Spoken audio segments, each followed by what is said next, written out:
I uplaše se zemljari.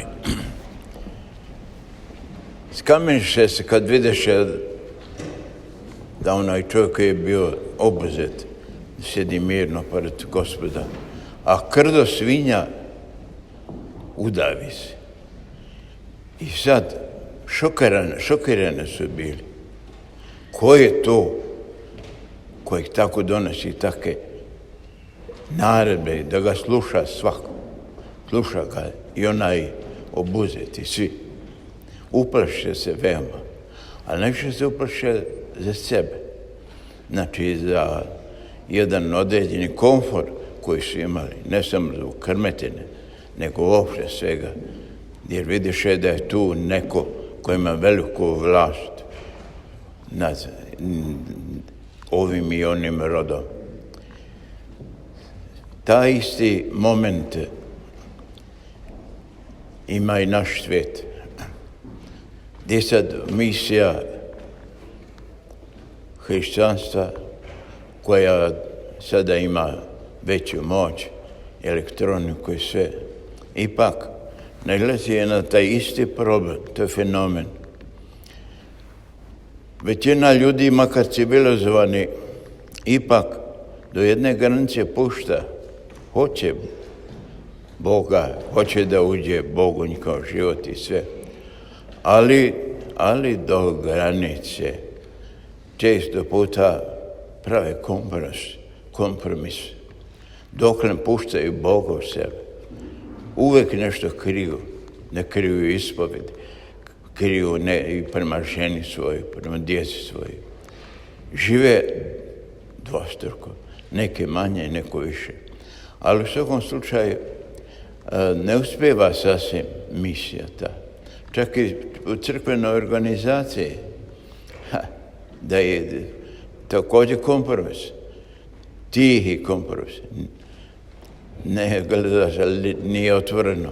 Ali opet do jedne granice puštaju Gospoda u svoj život, a onda ostalo po svome. Tako ide. A inače, zli duh je strašno zao. Sreća pa obuzava ga Gospod. Nema malog iskušenja, nema malog demona. Onaj mali i najmanji drži se za većega i opet za većega, dok na kraju ima rogonja onaj. Nema kompromisa sa njima. Nema. Tako ovog puta, to se često u Evanđelju spominje taj obuzet čovjek. I ovaj koji dođe kod Gospoda pita ga kako se zoveš, pita Gospod. Namjerno ga pita da bi se otkazao, da bi se pokazao. Kaže legion. A znate šta znači legion? 10.000. 10.000 duhova zli u čovjeku. Koliko je srce ljudsko beskonačno duboko, u njega staje sve to. 10.000 koji samo zlo misle.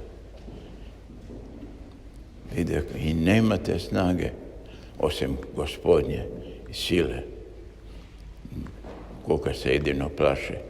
Vidite kako u prisustvu na pitanje Gospoda ko si, da moraju da odgovore, jer se plaše od njega, vrhovna. Tako u svakodnevnom životu imamo to. Imamo, nažalost, i pitanje nas samih, koliko sebi dopuštamo, koliko pravimo kompromisa sa svime i sve osjeti. Posebno zlo je kada je bio u redu i odjednom zlo prevlada ga. I kad onaj zli ne može da trpi onoga koje je postojeno dobro. I onda pojavi se strahovita mržnja.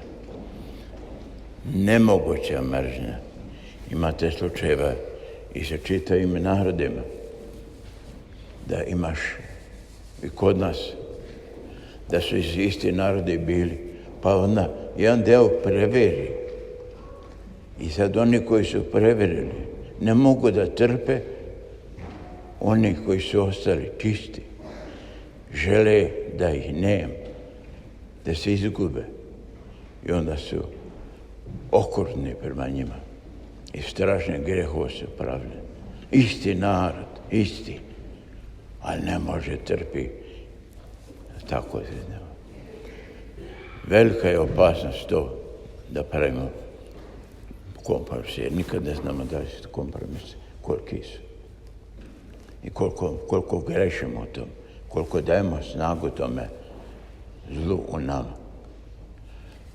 Tako, braćo i sestre, čuvajte se i ako moguće ispovedajte se, jer nemojte kriti. Jer kažem jedan put, još jednom, mali domončić ima velikog za ruku.